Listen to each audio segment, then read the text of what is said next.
Hi, everyone. I'm delighted to welcome the Anyone team to have a discussion about why they started the company, what does the future of the audio economy look like, and what does conversational design actually entail in the 21st century. I'm joined by Alfred and Vjera from the Anyone team. Welcome. We're delighted to partner with both of you. Thank you Thank so you for much. having us. Delighted to join you. So, Alfred, let me start with you. Tell us a bit about your career and what was the founding journey of Anyone actually entail?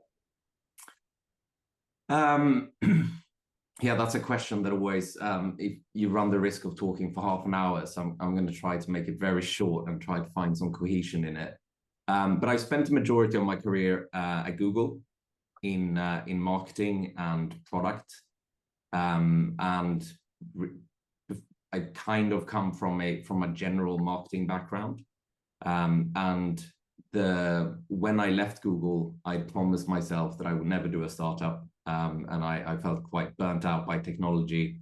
And then together with my co-founder, David, came up with this idea, which was just one of those things we had to pursue. And the insight behind it kind of came from reflecting on the career that we've both had.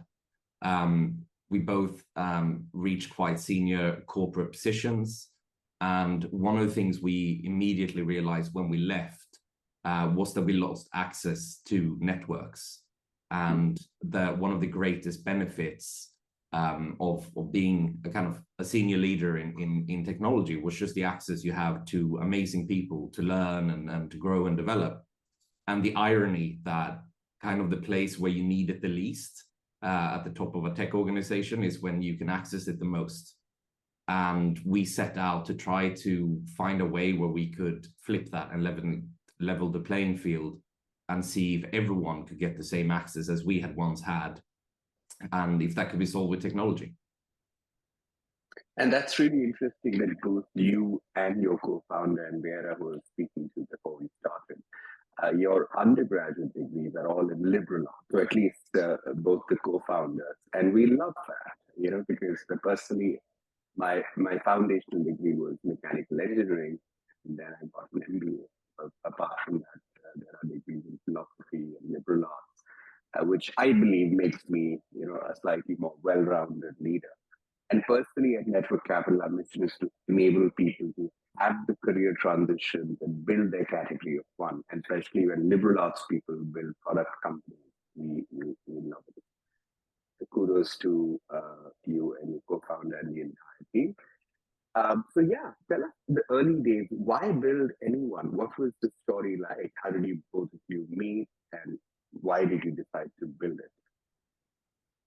So I think what we set out, what are the challenges? How come people aren't accessible to people who need help or advice, for example? And at first we saw them as a couple of very kind of human but technical challenges. So our first reflection was just on how broken Calendar was. Calendar had been designed on our phones and optimized for our screens in a way that you should be able to basically see 24 hours on the day on a tiny format, which created this strange behavior that every meeting in the world was either 30 or 60 minutes. And no one questioned if they needed 30 or 60 minutes. And they became kind of yardsticks or measurements for how important a meeting was. So if you needed to make an important decision, it was 60 minutes. And if you just needed to talk something through, it was 30. And in our experience, we grew up and had our career in offices, most important decisions could be made in 1-2 minutes. It was a knock on someone's door. And then you made a decision, or you huddle around, in the kitchen and gather the right decision makers, and the decision was made in 2 minutes. So we kind of saw this sort of asymmetry between what the calendar in itself had created. And the second thing we thought about at the time, and this was before COVID, we had already felt kind of Zoom fatigue, and just how adding video meetings to that 16 minutes for any random meeting you needed to have in an organization, made them longer, more awkward, and they made them like physically draining, literally. We didn't know why at the time. And then we thought like, okay, so if calendar and video is our sort of enemy and what we're trying to tackle here, because if we can solve those two things, then people's calendars will free up. We realized that, wow, we can't see the phone call for the screen, so to speak. It's right there in front of us, but it is the fastest, most effective way to communicate. So we decided then on voice, and at first doing voice, we realized that people were very awkward about it because there is a feeling of voice calls where you don't know how long it's going to take. Sometimes you don't pick up because you don't know if you have an hour, but even though the phone call might have required 1 or 2 minutes.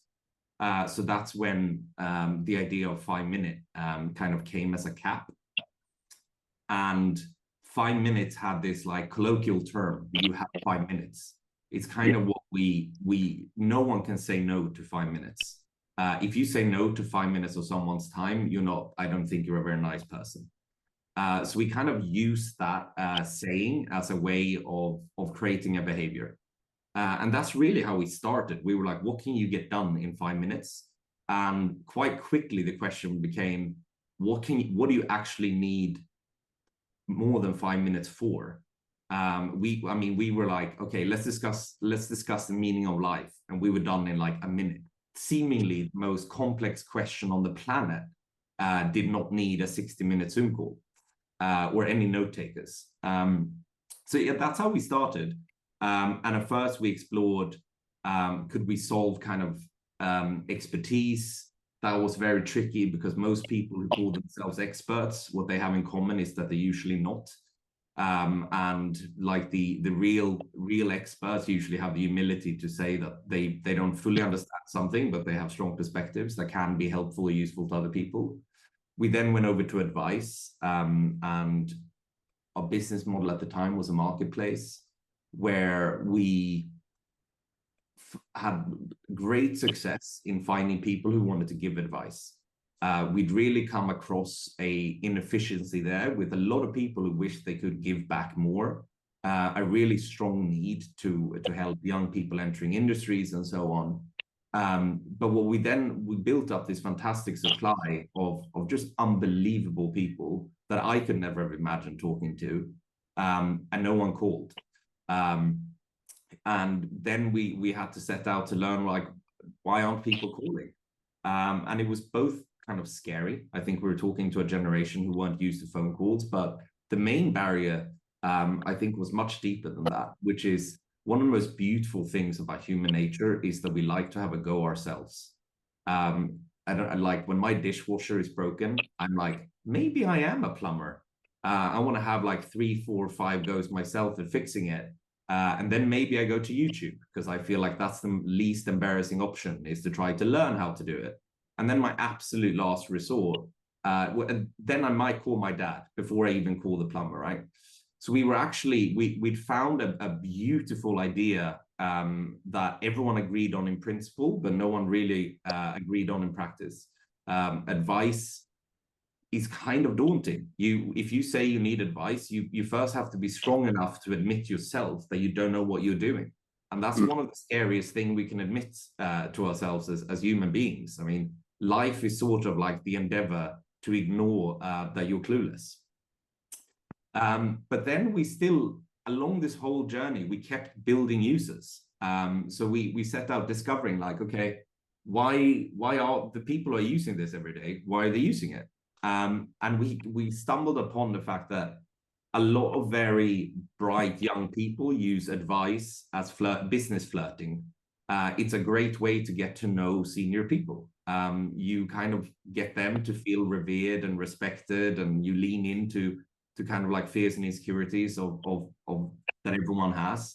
And then you kind of convert that to like, thank you so much for your great advice. I saw that you have a job listing on your website. Do you mind if I apply? And so on. So we realized that we stumbled upon sort of like a very beautiful version of LinkedIn, where advice was a fantastic format to get to know new people. And and we became a professional network. And that's really where we started to see a lot of our marketing efforts that was targeted to the American and the UK market. Every time we did them, we grew users in India. And we saw that that's when we started to uncover this thing about, like, I think both culturally, there seems to be a fantastic fit. Like picking up the phone seems to be a very kind of like active behavior. But also it's for me, and this from my experience at Google, where I worked a lot with people from India, it's a country that really understands soft skills, the art of conversations, persuasion, and understands how important that is, specifically in technology. I mean, I think in Google days, half of our leadership was from India or had Indian descent. And that's where we kind of saw product market fit. Feels like the wrong expression, but it was definitely a market fit. And then again, we started to see, like, why are all these users engaging so much with the platform? And people were feeling like they were exercising, they were training. It was all about becoming better at talking to other people and exercising soft skills. And someone kind of described it as a leadership gym, and we were like, wow. And that's where we're at now. And we followed our users, both what they do, but also where they're based, throughout this whole journey, which has been most rewarding kind of experience in my career. And that kind of leads us to this conversation today. Sorry if that was a long-winded answer. A very important answer. I can't help but think about the parallels between anyone and network capital. So while I was at Microsoft, network capital was a side hustle for me, something that I also did because I thought that a bunch of people reached out to me for advice, and there would be thousands of people like myself who would want to give advice. Maybe there should be a marketplace between advice seekers and advice givers. So I built a minimum viable product around it. And one of the surprising insights was that sometimes you could get very senior people to give 5 minutes or 15 minutes or 30 minutes of their time to teach or create courses. But finding the right audience at the right time can be difficult. So, a professor from MIT, Andrew McCarth, he writes extensively on the future of work. I met him in Davos and managed to get 5 minutes for him to come and teach AI and the future of work. But nobody came. It was around 3 a.m. at the geography where I was, and very few people were awake. And he was surprised. I was surprised. We didn't know what to do, so we sort of recorded that session and then broke it down into small parts and created a course, which then millions of people watched. But it was very scary when you get a really scary person. Nobody's there to listen. But like all entrepreneurs, I improvised, you improvised, and we were fine. But there's another area that I wanted to tell you and the audience about. I also find video-based calls throughout the day, especially during the pandemic, particularly exhausting. And today, what we've replaced that with are office hours that people who give advice or who just have an opinion to share with others get on 15-minute calls with our subscribers to discuss a very concrete question and then move on. And that, I feel, is a lot more effective than long meandering conversations for hours. That is also important, but realistically, today's world doesn't permit such conversations with hundreds of people a day. But 15-minute conversations, you can have quite a few during a particular time box period. So that's why I really enjoyed the idea that you built and listening to you. Let's actually ask you how you built the team, how did Vjera and others join, and what does a team look like today in terms of different roles that exist within the company? Yeah, so basically Vjera has joined us today because she's the person we're trying to scale. When we started and we were focused more on expertise, that was kind of in our comfort zone. We as kind of consultants and issue area experts, we kind of understood that market. But then when we pivoted towards both advice and leadership, we realized that that wasn't at all our backgrounds and where we came from, and that's kind of where we met Vjera, who is yeah, I can talk about her for 20 minutes and how exceptional she is. But the main thing that that the team has always been focused on, you mentioned earlier the notion of us coming from liberal arts backgrounds. I think we spent 10% of our days talking about technology and 90% talking about philosophy, because the fundamental kind of product that we have through these 5-minute conversation is they're not open-ended or arbitrary. There's a conversation topic set for everything on the platform to set parameters and to make sure that that conversation can be meaningfully be had in that time. And that's, I wonder if you can talk about that, Vjera, a little bit, how that works and kind of the product side on that. But also at the end, Vjera, please reflect on the idea, something we discovered about peer-to-peer versus kind of advisor and an advice seeker. That was also something I think is relevant for this journey. So over to Vjera, tell us. Yes. Awesome. So basically, when it comes to conversations, there is obviously like a our approach to everything we design is always human-centric, because our whole product is about two people connecting over a phone call. So that human element, it's really, really important in everything we do. And one thing that, you know, through research and just trying stuff out, what we discovered is that, you know, people right now are not used anymore to just getting on a phone call, or, you know, how do you approach a stranger? And so the conversation topics came in there as very important to give people something to talk about, that it's meaningful and that it's going to create a connection in 5 minutes. And as Alfred said, it's very kind of a bit philosophical in nature, because what we discovered is that you know, sometimes you can talk to somebody about, I don't know, what your dream house looks like, you know, where would you like to live? But inside of that conversation and sharing those stuff, you can discover so much about a person. You can discover what their values are. You can discover what's important to them. You can discover, you know, what political aspirations or leanings they have, even if they don't say those things, but it's so present in what they share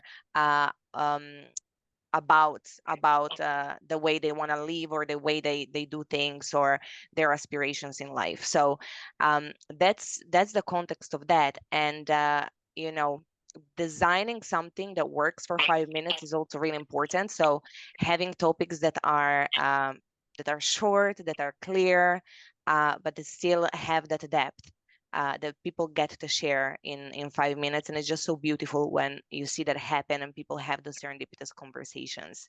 So that's the way we went around with that. And then with regards with the peer-to-peer and what Alfred was mentioning, one thing we realized is that people, there was, when we had it like, oh, there's an expert, and then you're calling the expert, there was just something that would stop people in, oh my God, like I now need to talk with this person who, you know, knows more than me. And, you know, there was like, I don't want to say a fear, but there was almost like, what am I going to ask this person? You know, like how do I approach this? When it comes to peer-to-peer, people people feel freer to just talk with people who are at a similar level, or who are not, you know, experts in a field. And what happens in that exchange is that you know, something opens up, and in between people sharing their experiences or their outlooks on specific ideas or on specific elements of leadership or their journeys, the space opens up for people to see, okay, there is like, this is a new perspective, I never thought about this. Okay, like I can take something on, or I can learn something from this. And or, you know, like they kind of see, okay, I could try something new. And inside of that, people develop. Like we saw people really developing themselves just in having those conversations.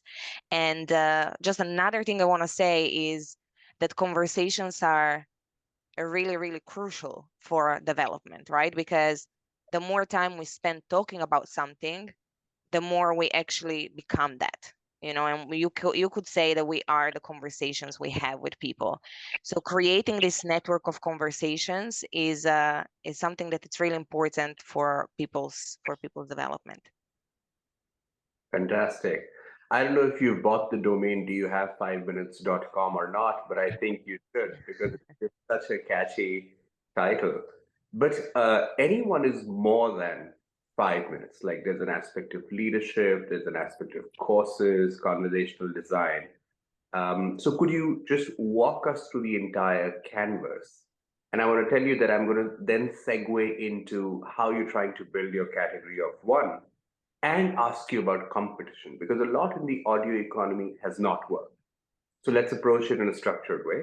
First, tell us about what does the entire product and say philosophy suite of anyone look like? Alfred, or shall we do it together? You start, and I can I chime in. start.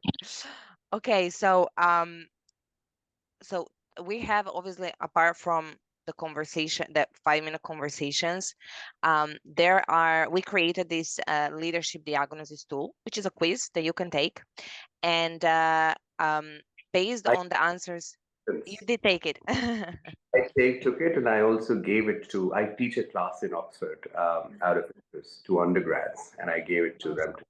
Yeah. Amazing. Well, the way we created that this quiz is based on Jung's archetypes and some other models. And basically what it does, it really looks at where are your strengths. And now obviously we as people have a lot of different things and a lot of different elements that we can do. But what happens is that you learn skills. So you might not be like good at maths at school. And what happens is usually your mom and dad or your teacher will say to you, okay, study some more math to get good at it, right? And what happens is that then you learn that skill. However, you also have natural talents that needs nurturing, because that's what comes naturally to you. You don't actually have to put too much effort into doing those things. And so the test is designed in such a way that it kind of strips down the skills you might have, and it really leaves you with what is your nature, like your natural talent, what naturally comes to you. And so we have these 5 profiles. So they're really like broad profiles of what comes more naturally to you. And based on that, you get a report which is quite extensive in what your strengths are and what are the things you can grow in. And then we have in our app, we have 2 different features which are really important. And one is classes. And what classes are, there are 30 minutes events that happen in the app where you join, and they have a team, they have specific topics, and you get to talk one-on-one with more people, right? So you have one-on-one conversation with a person, then with another, and the topic always changes, but it's always inside of the same team, right? So the teams are based on leadership development. So those are like mindset and assertive leadership and negotiations and effective communication. And we have 18 of those. We have 18 classes, and basically, as people go through them and they have those conversations with their peers over these 18 30-minute sessions, they basically develop their skills and their natural talents even more. So that's one thing. And then the other important thing is that, and I think this is true in general, like for any leadership. And when I talk about leadership, I just want to make it clear, I don't mean like senior people in a company. I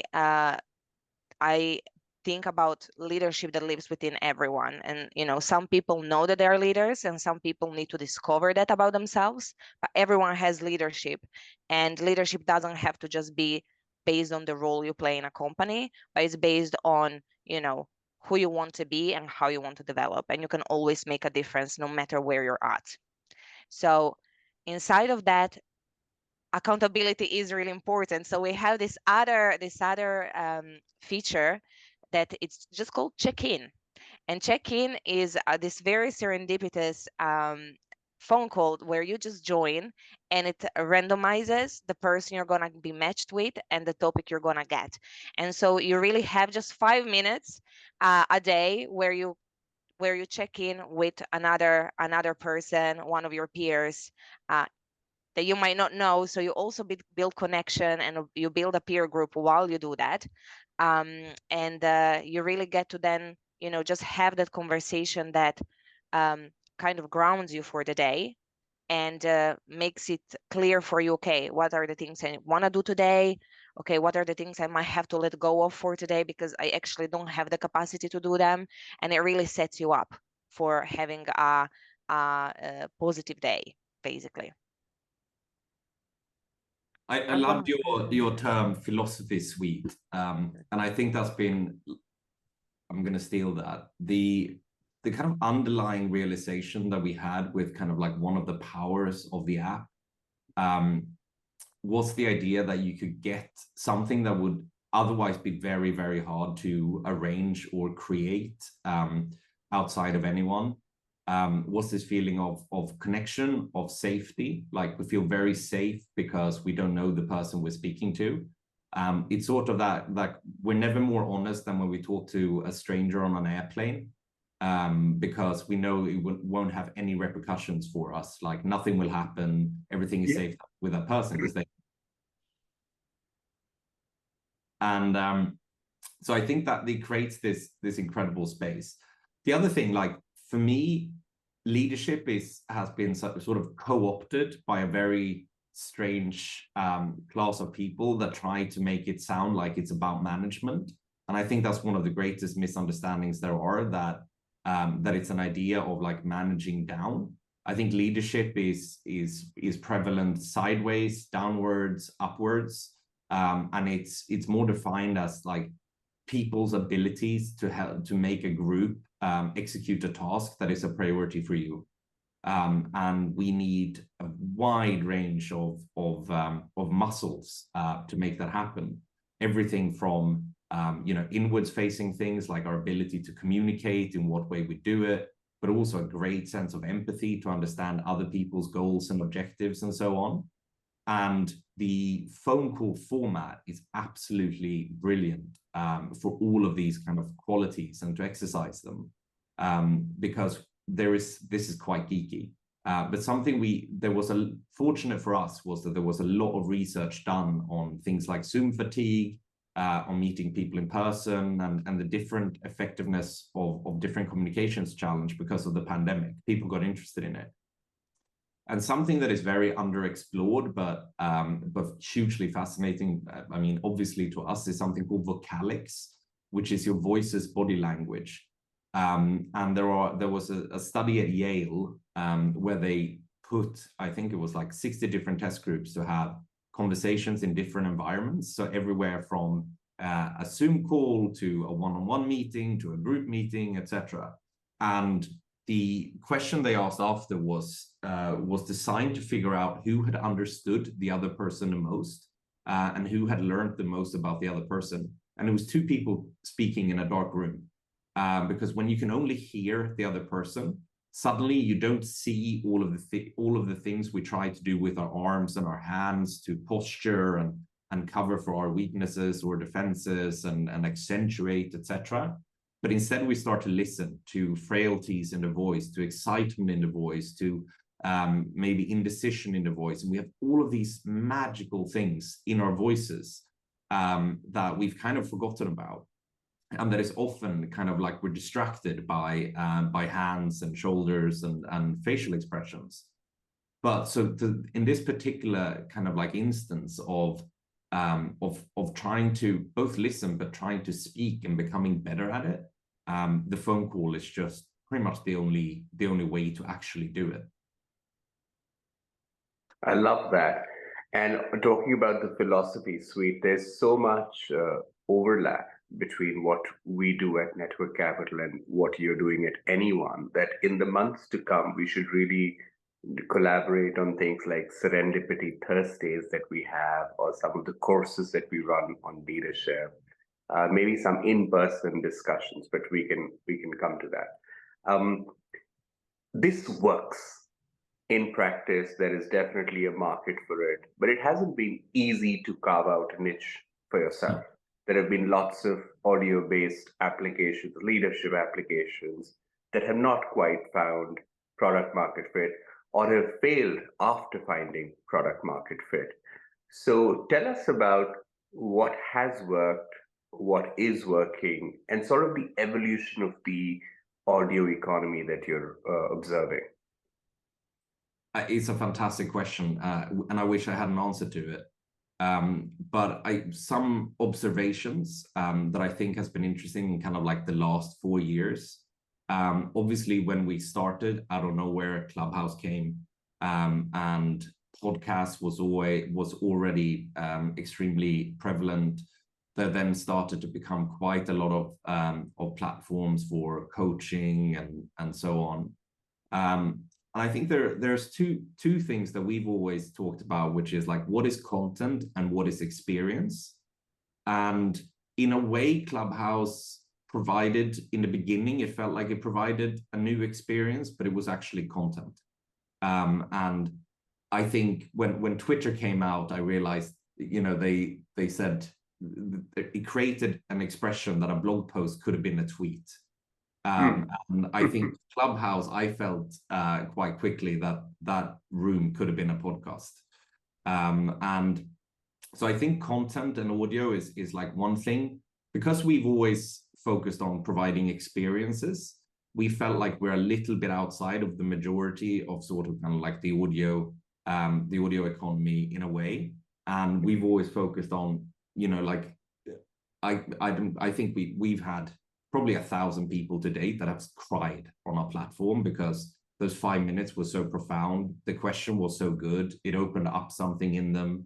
And they started talking about something without realizing just how much it cared for them. So it's very reminiscent, kind of like the experience of coaching and therapy, in a way, of this safe place where sort of just the right question can unlock something absolutely profound that you've kind of, either you've tried to push back or you just didn't know that you were interested in. So we've always been on the experience side, which has been very, very tricky on a very tactical level, because we've engagement and activation has like always giving us quite a lot of false signals about like the power of the platform. I don't know how many times we've thought, wow, now it's taken off. And then it is, retention becomes like the big, on a very tactical level, becomes a big problem for us, because that wears off. And something we've realized with us is that we're sort of like in this exercise and gym category, where we have to create and build behaviors, and it's not immediately obvious, or hasn't been immediately obvious to people, kind of like the payoff or what they get for their investment. So especially for advice, I think people could feel immediate impact. So they could call and get career advice from someone, they would action that, and they was like, oh, wow, that was good. And then they would be like, a year later, they would be like, oh, I now have a problem again that I don't know how to solve other than with anyone. I remember we had a user who joined who called me 15 months later and said, you worked at Google, right? I've now applied for a job there. Do you have any advice? So like we had this like 100%, this person knew about the product, was really happy. Like if we did a product market fit survey with that person, we would have it. But the problem was, it was like used it once a year. And that's a very hard way to scale a business. You would basically need 8 billion users to have any sort of platform liquidity. But then when we started to go over to professional networking, where we realized that the tangible benefit it's really hard for two reasons. First one, like I can count on kind of like my 5 fingers how many times networking has led to like a big outcome for me, where I got to know a person in a social context that then employed me, for example. But then the other problem is the reason I can only think about 5 moments is because we have an inherent beautiful thing that, like, if I succeeded, it was because of me. If I failed, it was because of others. Everything that's good in me is in spite of my parents, and everything that's bad is their kind of failure in raising me. It's just this like inherent kind of like conflict we have in our head, which I think means, again, going back to, that's part of like how we survive as human beings in this great unknown as unknowing beings. We have to protect ourselves in that bit and attribute all success to ourselves and all failures to others. But so the problem we ran into when we felt like, wow, this is the new LinkedIn, was that people a month or 6 weeks in just didn't see the payoff. Either because it hadn't like directly paid off, or because they had self-defense mechanisms in place to not see how it paid off. And that's kind of where we're at this iteration today, where we're seeing extremely promising signals. But I think for us, on a pure marketing level, like we now know that this is a gym membership. Like the problem gyms have is that people, like, they go 3-4 times, they get this natural high, this is absolutely amazing, and then 6 weeks in they prioritize something else, or they were too tired, or they had a tough day, or I'll do it tomorrow, etc. So that's kind of where we're at now, where people in the first month, they're like, it's a profound experience, they love it. Again, like when we've done too early of product market fit surveys, so many times we're like, wow, we've nailed it. And then kind of platform liquidity. So that's terrible jargon, but the idea that you have enough people on the platform at one moment, so if you call, someone will answer. That's kind of like a fundamental thing, both a kind of a marketplace needs to have, but for us, there couldn't be anything more important, because if someone makes 3 calls and no one picks up, they'll never come back. So for us, that's the thing we're trying to solve now, and we're doing that very consciously. By kind of highlighting this idea that leadership really is a muscle that needs to constantly be trained. And I've had this kind of profound personal experience with that, where my home is currently a leadership gym, because I have a 3 and a 4-year-old. And every day I have to like really get into my toolkit of all the tools I know to how to get them to stop playing Lego at 6:30 in the evening and transition into the bedroom. Like I have to, I have to put myself in their shoes. I have to think like a 4-year-old. What are their priorities at the moment? What are their objectives? And then I have to think about my persuasion skills. How do I avoid bribes and rewards? Because then it will be trickier down the line. I set a bad precedent. Suddenly they will need X in order to ever stop playing Lego, and I can't do that. So I have to be so creative. I then have to exhibit some authority. I also have to lead by example. I have to go to bed when I'm tired and show them that that's what I do, etc. But for a lot of people, that's kind of what we hope anyone can provide, is just knowing that there is this environment where they can exercise these muscles. It's also, like, I think something that is interesting, with 2 interesting things that we're trying to crack, to get back to your question, in order to solve this problem. I think there is one really interesting thing in one-on-one conversation, that 2 people can train 2 different things using the same conversation. So the conversation topic can be, tell us about a time where you achieved something against all odds. And person number 1 can be training persuasion, and person number 2 can be exercising active listening or empathy. So you can really, like, that's one of the things we think is quite profound with what we built now, is this idea that we don't need to match 2 people with the same need. We need to match 2 people that has come for the same reason. So that's kind of one of them. But otherwise, I think with going back to kind of like just broadly the audio economy, the other thing that obviously happened with AI and with audio interfaces with AI, etc., is we're now so happy that we're not in kind of like advice territory where we commodified it. Obviously, we were like, you can now get advice from like 10 people in an hour, and all of these different things, because AI again has added sort of like the knowledge stack in a way, where when I talked about the plumbing example, now the first thing I do is go to ChatGPT and then YouTube, like it has come in there. Whilst the experience, going back to that, I think the need will be greater and greater, because the use of chat interfaces and AI will isolate us even further. Coming out of a pandemic that kind of like forcefully isolated us, I think this technology will isolate us even more. And I think that's when something like network capital and with anyone, and what I hope is that the need for kind of peer-to-peer connection and human connection and the exchange of human experiences, I think that will kind of like be this unintended consequence of the proliferation of AI and everything, is that we will seek places where we can meet new people, we can meet peers, and we can find safe places to explore our identities, our futures, and so on together. That's just something I think vis-a-vis audio. Yeah, that's really well said, Alfred. The way I look at it, it would be that, say, network capital people come to attend a course on careers in product management, and they decide to practice, say, persuasion among products, and they do that on anyone. Or they met at an event in Cambridge, and then they decided that they could perhaps do some coaching for each other based on their leadership needs, and they do that on anyone. So it's very complementary, because our philosophical suite is very similar, and that's basically how we decide to partner with organizations. So I really like that. But I want to double down with both you and Vjera on the challenges.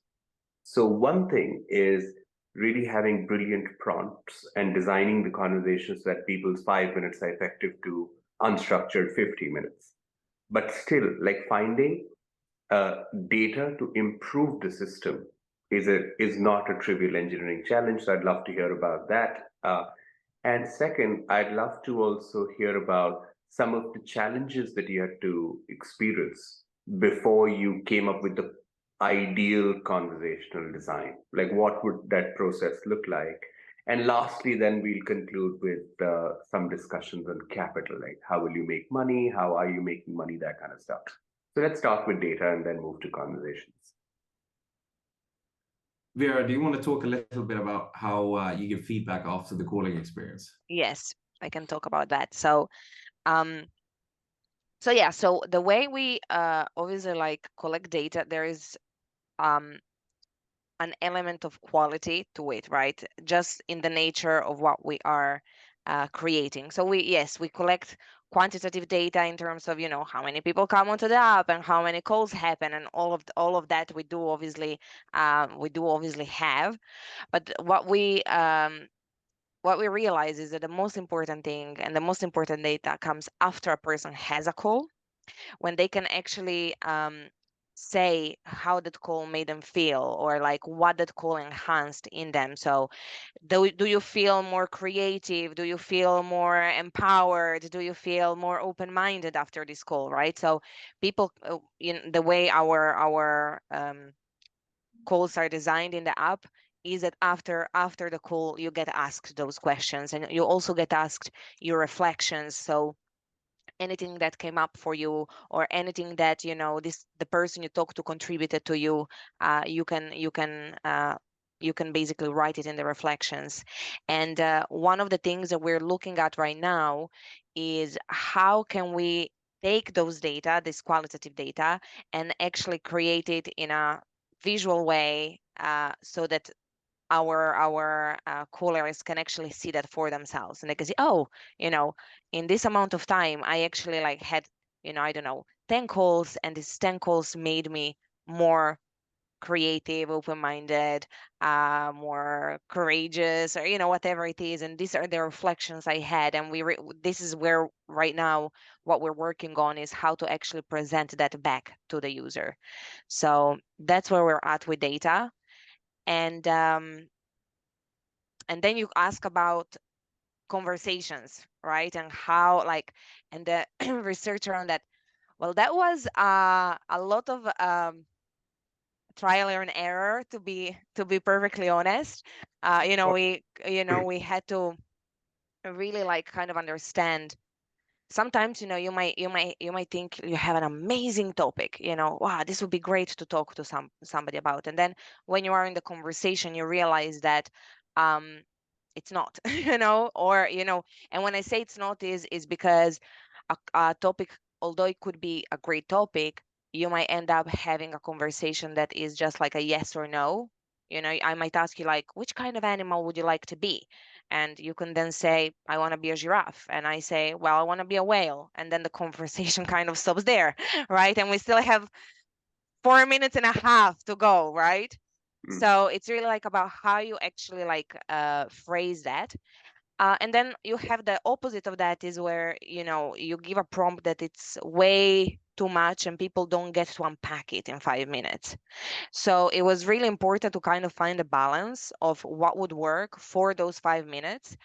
And what we discovered is that having like open-ended questions but still structured is what is important, because so really asking people, I don't know, give me one experience where you, I don't know, failed at something, or where you succeeded at something. That's like a very clear prompt. People have the capacity to tell you that in 2-3 minutes, 4 minutes, 5 minutes, like, it still it still kind of covers the time.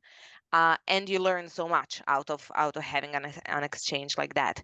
So yeah, it was a very interesting, I think it was a very interesting journey. And at the beginning, we kind of allowed for people to write their own topics. And then we realized pretty quickly that that didn't work, because not everyone is a copywriter and not everyone is an amazing topic designer. So we then actually went into creating a library of topics, basically, so that people can choose from those, and we add those for each event and for each class in a way that then brings intentionality to the conversation. Yeah. And something that we kind of accidentally discovered when we were very focused on advice is that advice is probably sort of like the conversation topic where we project the most. Where if someone gives me advice on something, I will immediately start talking about what I wish I would have done in a situation, not necessarily what I did in that situation. And it will also be very contextual for me, and I will not have a very clear idea of what that context was. So you could have someone who would be like, hi, I'm in the beginning of my career. I'm thinking about doing an arts degree. And then this person who deeply regretted having done a bad arts degree will tell the other person, absolutely do not do an arts degree. You should do engineering, because this person wished that they had done engineering. And in 5 minutes, you just can't get the context about that person wanting to do the arts degree. Do they have, the talent? Do they have the financial means? Do they have, what is the kind of job market situation, etc.? So we very quickly, as an advice marketplace, pivoted away from actual advice. And we realized that what people needed in terms of advice is to increase a spectrum of possibilities and experiences.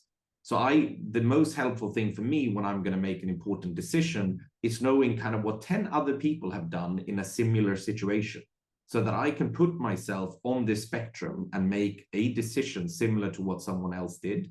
So then we kind of changed. So instead of saying my top 5 career tips, we changed it to what are my top 5 career experiences. So everything and every topic on the app is very carefully designed around the sharing of perspectives and experiences, not telling people what to do or how to do things, because that can become dangerous. So that's just a side note. I really like this answer, and that leads me to my two final questions. One is that you've been around for a while, 3.5+ years, a great job, still standing, which is not true for most startups in and around that space. Um, Tell us about your path to monetization. How are you thinking about it? There are many ways to do it. There's subscription, there's building a marketplace, there's ads, there are partnerships. So, what's the process like? And are you thinking of raising additional capital, if at all you can share it publicly? Yeah. So I think we're a little bit like old school in the way that like we're still chasing product market fit, and then we want to learn from users what they would pay for. I think our inherent business model and what the platform is built for is still a marketplace. And we think, especially with kind of like today, the creator economy, that if we succeed at this platform, we will have people who will have more demand than they can provide for. And the way to solve that kind of asymmetry is by monetizing it, and that people can get paid for phone calls. So we kind of feel a little bit right now that we're trying to still find kind of like the go-to-market product proposition, and where we think we'll end up is still in marketplace land. Similarly, a lot of the apps that we have studied in order to build the current kind of value proposition, they're all subscription based. They provide such great kind of like training or quality of content, etc. So we've looked at everything from dieting apps to very high profile networks, etc. And subscription works for them. So I think those are two things that we're very open up to trying. But meanwhile, we will, yes, raise more capital in order to keep exploring what that is and where we can end up. Yeah. And final question, and this is where I'd like both you and Vjera to chime in as well. In 10 years, if you're wildly successful, what would the world of audio-based learning and networking really look like? Or what's your dream? I think we've, since day one, we've known that a 5-minute phone call could change the world. We just don't know which one yet. And yes. I think, you know, we really have dreams where most people in the world in 10 years will in some way have had an experience on anyone that shaped them. They will remember a phone call, or they will have met people that they're now working with. And it's really about kind of facilitating connections between people, and for that to have had a positive effect. And that's something that I feel that most social networks have failed at. They've been incredible at creating like a digital platform for your current contacts. But if I today want to find a new interesting, you know, collaborator, like I would not go to LinkedIn. If I wanted to meet new people, I wouldn't do it on Facebook or Instagram. But I think what anyone so uniquely can provide is this like simple notion of speed dating between people. Like when I speak to people at anyone, like a minute in, I'm like, I want to take a coffee with this person, or I might not want to speak with this person again. But I like there is something kind of like going back to audio as well.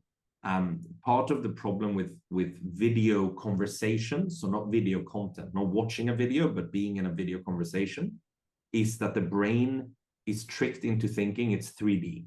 So we go into kind of, our brain goes into hyperdrive because we think that we can see 3D and what's going on behind you and all of these different things. So that's why we're exhausted after a video conversation. What happens in audio conversations is the opposite. It releases dopamines and endorphins because it activates the creative side of the brain, where we're trying to imagine where the other person is. We're trying to imagine what that noise was. And we're kind of walking around with a mental picture of the other person that we're speaking to. And that is creating positive energy and dopamine. So afterwards, you almost have a natural high. What this means is that it's memorable.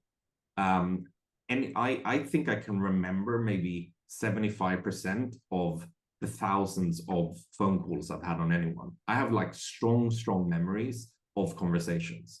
like a year ago, I had this incredible conversation with a 65-year-old German VC walking around in the countryside with his dog, talking about Swedish children's literature and what a profound impact it had had on his life. And that was a 5-minute call, and like I remember it vividly, and that was like an experience rather than content that I watched. So I think that's, you know, we want to facilitate these kind of life-changing experiences, connections between people, in the simplest term, kind of like maybe, you know, it's speed dating, but it is for professional and for kind of life encounters, where we're focusing.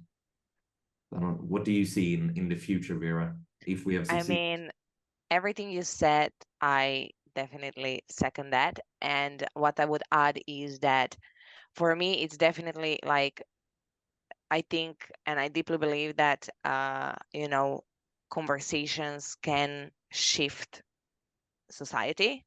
And I think that most of the things we see that are not working in society is based on the fact that people do not know how to have conversations about those difficult topics. And I think that with anyone, people can really like learn how, like relearn again how to have conversations, how to use language in a constructive way, and therefore then develop all the skills that they need to have those also like outside of the platform and really have a big impact in the world. So that's what I see in 10 years time.